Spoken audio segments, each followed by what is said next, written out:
Good morning students. तो आज हम अपना बीएससी बीएड सेकेंड ईयर का अगला टॉपिक पढ़ेंगे जो कि है अनुकूलन। ठीक है, अब सबसे पहले अनुकूलन की परिभाषा समझते हैं कि अनुकूलन होता क्या है।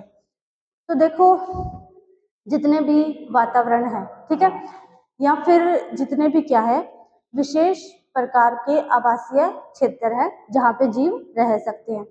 तो वो जो विशेष प्रकार के आवासीय क्षेत्र है उनमें क्या है, जो जीव रहते हैं उन जीवों को रहने के लिए या फिर जिंदा रहने के लिए उधर क्या है विशेष प्रकार की या फिर विशेष प्रकार के कुछ लक्षण उत्पन्न करने होते हैं। ठीक है, और अगर वो लक्षण उत्पन्न नहीं होंगे तो उन लक्षणों के बिना क्या होगा, वो जीव उस जगह पे जीवित नहीं रह सकेंगे।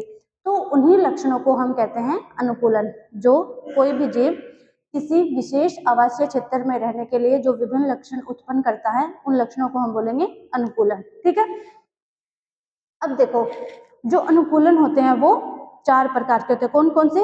संरचनात्मक अनुकूलन, कार्यकीय अनुकूलन, रक्षीय अनुकूलन और व्यवहारिक अनुकूलन। कौन कौन से हो गए? संरचनात्मक, जो कि जीव के शरीर की जो संरचना है बाह्य और आंतरिक। ठीक है, दोनों संरचनाओं में जो कुछ विशेष लक्षण उत्पन्न होंगे उनको हम बोलेंगे संरचनात्मक अनुकूलन। उसके बाद आएंगे कार्यकीय अनुकूलन। तो कार्यकीय अनुकूलन में कि जिस तरह से वो जीव उस जगह पे रहते हैं या फिर अपनी जो भी क्रियाएं करते हैं उन क्रियाओं में जो लक्षण उत्पन्न होंगे या कोई जो अनुकूलन उत्पन्न होंगे उन क्रियाओं को करने के लिए अलग से उनको हम बोलेंगे कार्यकीय अनुकूलन। उसके बाद में आता है रक्षीय अनुकूलन। तो रक्षीय अनुकूलन में क्या होगा कि जीव अपनी सुरक्षा करने के लिए या तो वातावरण से, उस विशेष वातावरण से, या फिर उस वातावरण में जो अन्य जीव पाए जाते हैं उनसे अपनी रक्षा के लिए वो जो अनुकूलन विकसित करेगा वो आएंगे रक्षीय अनुकूलन में। और लास्ट आता है व्यवहारिक अनुकूलन, जिसमें क्या आएगा कि जब वो जीव अपने व्यवहार में कोई ना कोई अनुकूलन उत्पन्न करेगा या कोई विशेष लक्षण उत्पन्न करेगा उनको हम बोलेंगे व्यवहारिक अनुकूलन। ठीक है, अब जो संरचनात्मक अनुकूलन है उसको हम डिटेल में पढ़ेंगे। तो देखो, संरचनात्मक अनुकूलन, इसके अंदर सबसे पहला आएगा धावक अनुकूलन। मतलब कि जो जीव है जो उस विशेष आवासीय वातावरण में रह रहा है तो उस वातावरण में उसको रहने के लिए या फिर धावक मतलब कि दौड़ने के लिए उस जीव में कौन से अनुकूलन विकसित होते हैं वो पढ़ते हैं। तो देखो, सबसे पहला अनुकूलन होता है कि जो उनका शरीर होता है वो सुपरवाही होता है ताकि वायु के प्रति कम प्रतिरोध उत्पन्न हो। मतलब कि ऐसे अगर कोई जीव किसी विशेष आवासीय स्थान पर रह रहा है तो वहां पे जो जीव पाए जाएंगे उनका जो शरीर होगा वो क्या होगा, सुग्राही होगा। ठीक है, क्या सॉरी सुपरवाही होगा। मतलब कि जब वो जीव दौड़ेंगे या फिर नहीं, हाँ, जब वो जीव दौड़ेंगे तो क्या होगा, जो वायु के प्रति प्रतिरोध होगा उस जीव का अपने शरीर के प्रति वो क्या है, कम से कम होगा। इसी कारण उनका जो शरीर होता है वो क्या होता है, सुपरवाही होता है। अगला होता है उनके जो पैर है वो अंगुलीधारी सॉरी अंगुलीचारी या फिर खुरचारी में विकसित होते हैं। मतलब कि जो जीव उस विशेष वातावरण में रहते हैं उनके जो पैर होंगे वो या तो अंगुलीचारी होंगे या फिर ये खुरचारी होंगे। अंगुलीचारी मतलब कि उनके पैरों में क्या है, अंगुलियां विकसित होगी, और खुरचारी मतलब कि उन अंगुलियों में क्या है, नाखून भी विकसित हो जाएंगे। ठीक है, तो अंगुलीचारी मतलब कि जो पैर है वो उन पैरों में अंगुलियां भी पाई जाएगी, और खुरचारी मतलब हो गया कि जो पैरों की उंगलियां हैं उनमें क्या है, नाखून भी पाए जाएंगे। तो अगर पैरों की उंगलियां होगी तो क्या है, उनको दौड़ने में आसानी होगी, और अगर उनके नाखून होंगे तो भी क्या है, उनको दौड़ने में आसानी होगी। ठीक है, अगला है उनकी जो टांगों की पेशियां होती है वो शक्तिशाली होती है। ठीक है, तो जब जीव क्या है आवासीय या फिर जब स्थल पे रहता है वो, तो क्या होता है कि उसको दौड़ने की या फिर अगर मतलब मान लो कोई जो दूसरा जीव है जो उसका शिकार करना चाहता है उसके पीछे पड़ गया तो अपनी जान बचाने के लिए उसको क्या करेगा, दौड़ना पड़ेगा। और जो ऐसे जीव होते हैं जो कि स्थल पे रहते हैं तो उनमें क्या है, उनकी जो टांगे होती है दौड़ने के लिए जो पाई जाती है तो उनकी टांगों की जो पेशियां होती है वो क्या होता है, बहुत ज्यादा विकसित होती है, जिनके कारण वो क्या है, तेज दौड़ सकते हैं।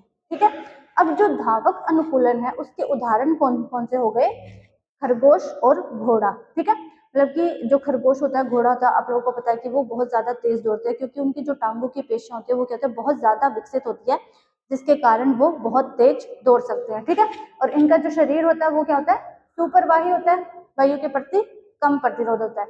और जो खरगोश होगा वो क्या होगा, खुरचारी जानवर होगा। और जो घोड़ा होगा वो क्या होगा, उंगलीचारी, मतलब घोड़े में भी क्या है, घोड़ा भी खुरचारी होगा, मतलब कि इसमें भी क्या है, नाखून पाए जाएंगे। ये हो गया धावक अनुकूलन, मतलब कि दौड़ने के लिए जो जानवर स्थल पे रहते हैं उनमें दौड़ने के लिए कौन कौन से अनुकूलन पाए जाएंगे, तो ये हो गया धावक अनुकूलन का। अगला है खननी अनुकूलन। तो खननी अनुकूलन को हम खनन से समझ सकते हैं कि जब खनन कार्य किया जाता है तो उसमें क्या होता है, जमीन की खुदाई की जाती है, ठीक है। और कई जीव ऐसे होते हैं जो कि स्थल पे क्या है, बिल बनाकर रहते हैं। तो बिल बनाने के लिए उनको क्या करना पड़ेगा, जमीन की खुदाई करनी पड़ेगी, जमीन से मिट्टी निकालनी पड़ेगी। तो उस कार्य को करने के लिए जानवरों में कौन कौन से अनुकूलन पाए जाएंगे, उनको हम बोलेंगे खननी अनुकूलन। मतलब कि खनन कार्य करने के लिए या फिर बिल खोदने या बिल बनाने के लिए जो अनुकूलन जीवों में पाए जाते हैं उनको हम बोलेंगे खननी अनुकूलन, ठीक है। अब इसमें कौन कौन से आते हैं, तो सबसे पहला आता है जो इनका शरीर होता है, इनके शरीर की जो आकृति होती है वो तर्करूपी होगी या फिर बेलनाकार होगी, ठीक है। बेलनाकार मतलब कैसे, बेलन के समान हो जाएगी। और तर्करूपी भी क्या है, कुछ कुछ बेलनाकार आकृति के समान होती है। तो जिन जीवों में खननी अनुकूलन पाया जाएगा उनका जो शरीर है वो कैसा होगा, या तो तर्करूपी होगा या फिर बेलनाकार होगा, ठीक है। अगला है, इनका जो सिर है वो छोटा होगा। तो देखो जब जीव क्या करेंगे, अपना बिल खोदेंगे, ठीक है। बिल खोदने के लिए उनको अपने आगे के हाथों का, ठीक है, इस्तेमाल करना पड़ेगा जिसमें कि नाखून पाए जाते हैं। तो जब वो क्या करेंगे, अपने आगे के हाथों से खुदाई करेंगे तो धीरे धीरे उनका जो सिर है, उनको सिर भी चाहिए उस बिल में, मतलब जब वो बिल के अंदर रहने लगेंगे तो क्या है, अगर उनका सिर बड़ा होगा तो वो क्या है, बिल के अंदर नहीं जा पाएगा। लेकिन अगर सिर छोटा होगा तो क्या है, आसानी से जो बिल उन्होंने बनाए हैं उसके अंदर वो प्रवेश कर जाएंगे। इसीलिए ऐसे जीव जो कि बिल बनाकर रहते हैं या फिर जमीन के अंदर बिल बनाकर रहते हैं, तो उन जीवों का जो सिर होता है उसका जो आकार होता है वो कैसा होता है, छोटा होता है। उसके बाद में इनके जो अगरपाद होते हैं वो खोदने के लिए उपयुक्त होते हैं। अब वो खुदाई कैसे करेंगे, अपने जो या तो हाथ होंगे या फिर जो आगे के जो पैर होंगे उनसे खुदाई करेंगे।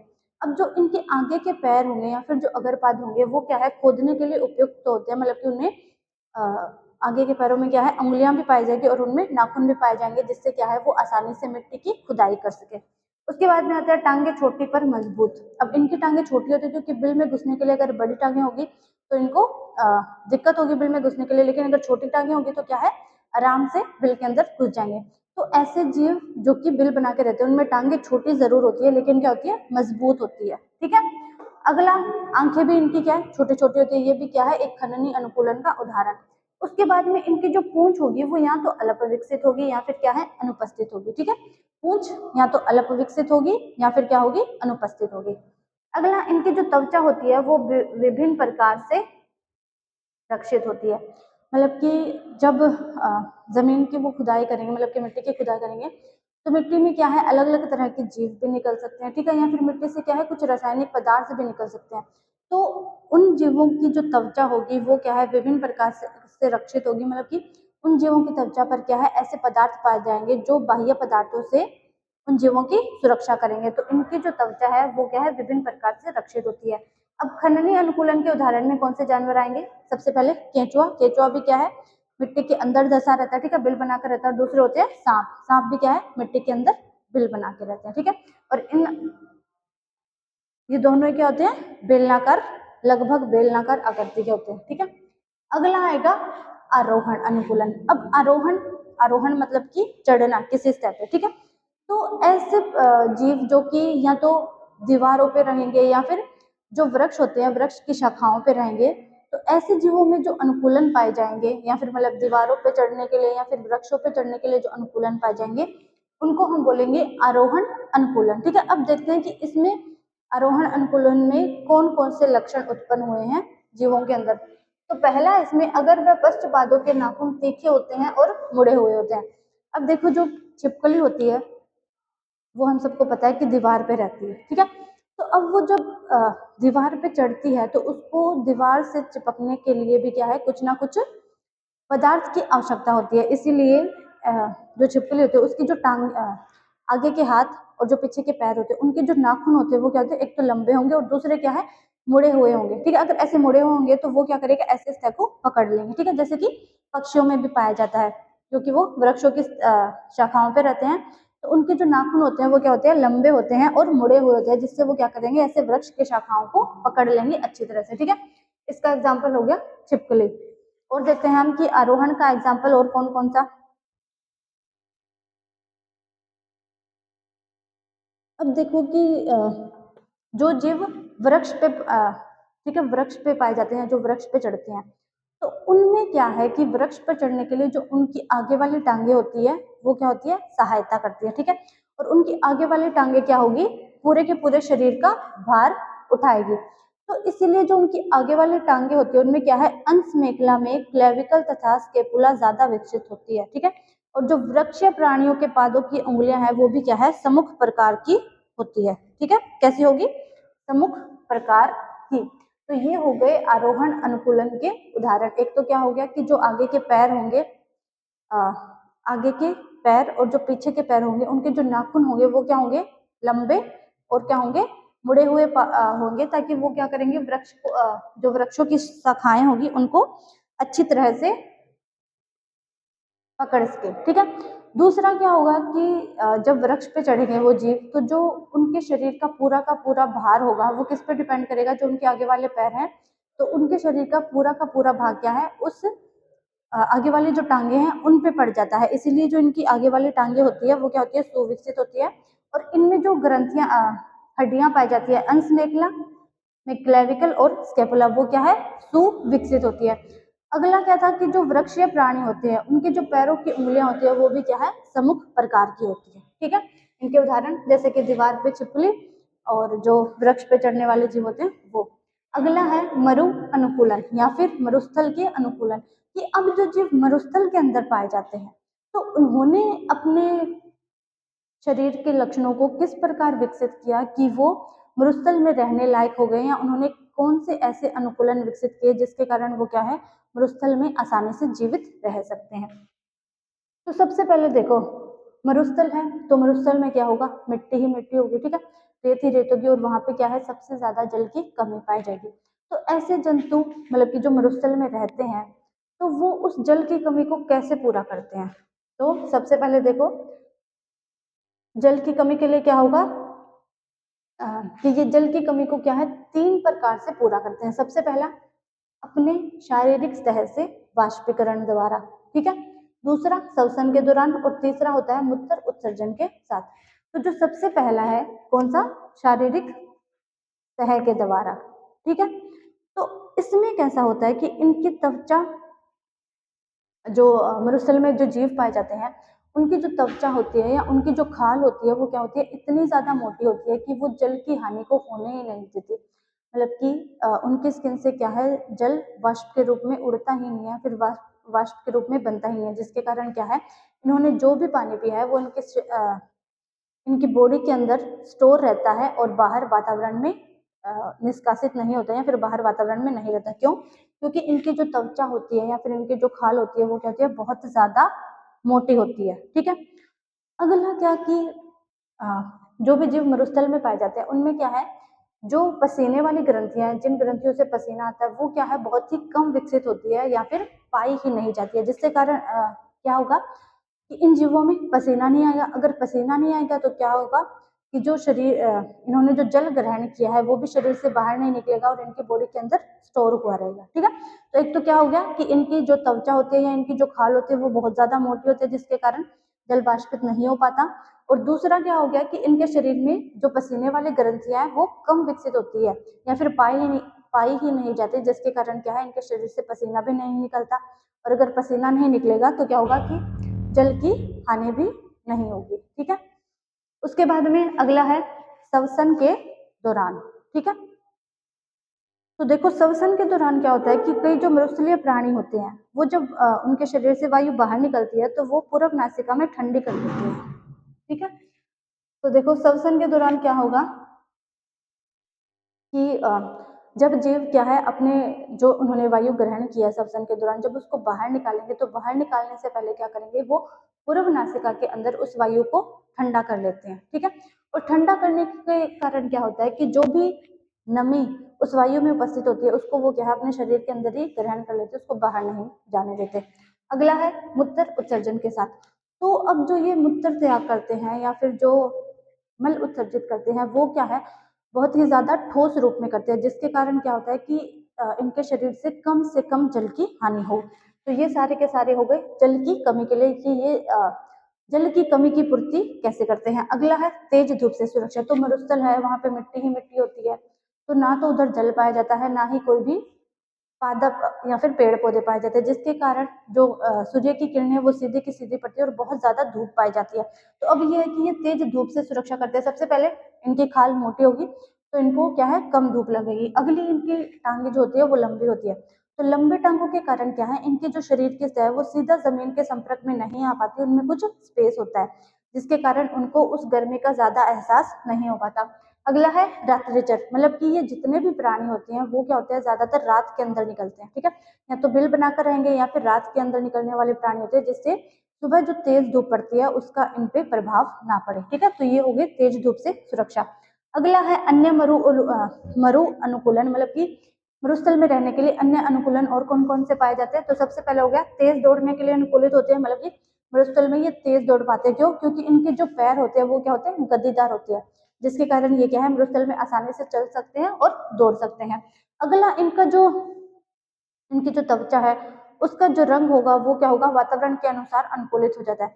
मतलब कि जो भी जीव मरुस्थल के अंदर पाए जाते हैं उनकी त्वचा का रंग क्या है, मटमैला और मिट्टी जैसा ही होता है। ठीक है, जिसके कारण ये क्या है, दूसरे जीवों को भी कम दिखाई देते हैं, जिसके कारण क्या है, इनका शिकार भी कम होता है, या फिर ये दिखाई नहीं देंगे तो शिकार कैसे करेगा दूसरा जीव। दूसरा, स्वयं की सुरक्षा के लिए इनमें जहर पाया जाता है। तो कुछ जो मृस्थलीय प्राणी होते हैं उनमें क्या है, अपनी सुरक्षा करने के लिए उनकी बॉडी के अंदर जहर पाया जाता है। तो अगर कोई और जीव उनको भोजन के रूप में ग्रहण करेगा तो क्या है, उस जीव के अंदर वो जहर फैल जाएगा और वो क्या करेगा, उस जीव को बाहर निकाल देगा। उसके बाद में इनके जो संवेदी अंग होते हैं, जैसे कि इनकी आंखें, इनका नाक और इनके कान क्या है, बहुत ज्यादा विकसित होते हैं। तो अगर संवेदी अंग विकसित होंगे तो ये अगर कोई भी बाह्य वातावरण में परिवर्तन होगा तो उसको क्या है, बहुत जल्दी समझ लेते हैं। ठीक है, अगला पांचवा आता है गुफा अनुकूलन, कि जो जीव गुफा के अंदर रहते हैं उन्होंने अपनी बॉडी में कौन कौन से चेंजेस किए या कौन कौन से अनुकूलन प्राप्त किए उस वातावरण में रहने के लिए। तो सबसे पहला ये है कि इनका जो शरीर होता है वो रंगहीन होता है, या फिर पीले या सफेद रंग का होता है। तो जो प्राणी गुफा के अंदर रहते हैं, तो गुफा में क्या है, मतलब कि ज्यादातर क्या है, अंधेरा ही रहता है, वहां पे प्रकाश नहीं पहुंच पाता। इसी कारण ऐसे जीव जो कि गुफा के अंदर रहते हैं वो कैसे होते हैं, या तो रंगहीन होते हैं या फिर वो सफेद या फिर पीले कलर के होते हैं। अगला है इनका जो शरीर होगा वो बेलनाकार होगा। ठीक है, शरीर बेलनाकार होता है, जिसके कारण वो क्या है, आसानी से गुफा के अंदर जा सके और बाहर आ सके। और अगला इनके जो उपांग होंगे, ठीक है, मतलब कि उनके जो पैर या फिर हाथ होंगे वो क्या है, कम विकसित होंगे। ठीक है, जिसके कारण भी क्या है, वो गुफा के अंदर अच्छे से रह सके। इनका जो बाह्य कंकाल होता है वो कमजोर होता है और शीघ्र टूटने वाला होता है। जो गुफा के अंदर व्यक्ति प्राणी रहते हैं उनका जो बाह्य कंकाल होगा वो क्या होगा, कमजोर होगा और शीघ्र टूटने वाला होगा, जिसके कारण क्या है, वो गुफा के अंदर ही बने रहते हैं। और अगला परिवर्तन क्या होता है कि इनमें नेत्रों का अभाव होता है। ठीक है, क्योंकि जो गुफाएं होती है उनमें क्या है, अंधेरा ही बना रहता है, प्रकाश पहुंच नहीं पाता, तो उनको रहना ही गुफा के अंदर है, तो उनको देखने की भी ज्यादा जरूरत नहीं है, इसीलिए इनमें क्या है, नेत्र या तो बहुत ही कम विकसित होते हैं या फिर क्या है, इनमें नेत्रों का अभाव होता है। ठीक है, ये आज हमने जितने भी संरचनात्मक अनुकूलन पढ़ लिए हैं।